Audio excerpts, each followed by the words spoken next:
Hey folks, if we haven't met before, my name's Patrick. I have the great privilege of being the pastor to this community at North Decatur United Methodist Church. And beginning last week, we started a new project to read through the book of Acts together. And we're doing that for several reasons.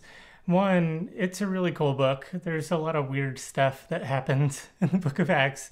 What we know of as the church was just beginning, there's a lot of weird things, which are always fun to look at. Some of it is really exciting, and some of it is a little worrying, and others of it is just gets your mind spinning in all sorts of ways. So we're reading through the book of Acts as a journey together because it's cool, but also we're reading through the book of Acts because we are in such a moment of transition for our church, for the church as a whole, for the community around us, for our nation, and for the globe. It's a season of transition.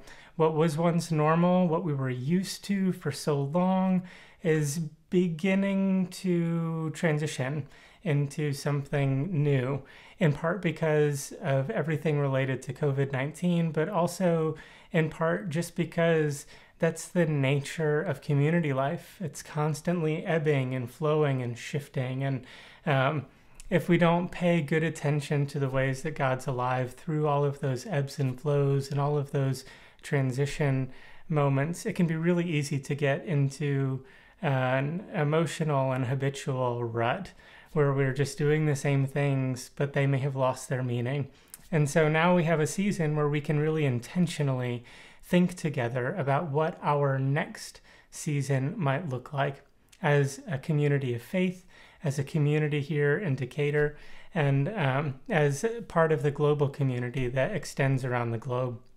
Last week we read through the first chapter. Each of our staff did a beautiful devotional on an aspect of that very first chapter, from Jesus being resurrected and ascending into the clouds, all the way through deciding who the replacement disciple, replacing Judas, Matthias taking that place.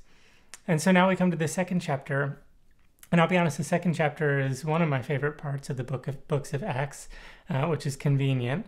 But it's the chapter that we get to see the story of Pentecost, when the beginning of this whole movement really starts to take shape. The disciples have left their upper room.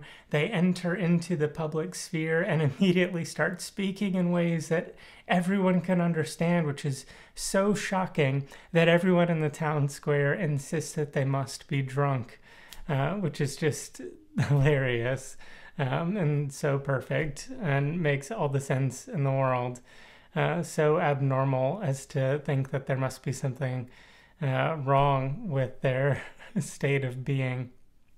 So anyway, so that happens, and you'll hear all about it, and we'll read through that story together. And then immediately after that really bizarre moment where disciples start to speak in multiple languages, and all these people start to turn their lives over to this new thing that's emerging around them, a new community starts. And this is what's so cool. It's not a community that exists on Sunday mornings or a community that exists on Sunday and Wednesday if you go to church and a Bible study. It's a community that is wholly and completely devoted to the well-being of the other people who are a part of it. All of those who have lots of wealth share it. All of those who have lots of knowledge share it. All of those who have lots of skills share it. And together it becomes this abundant and beautiful and sacred community where everybody can thrive. And in many ways, I think that's what our goal should be, to be living in a community where there's such abundance that no one would be without the basic necessities of life. And we're in a season, I think, where we can really start to put that work together. It's what I hope for. It's what I envision and think about when I look to the next chapter of community life here at North Decatur, but also beyond it. But it makes me wonder, what do you envision? What do you see coming through this season of transition? How do you see God at work? What do you anticipate?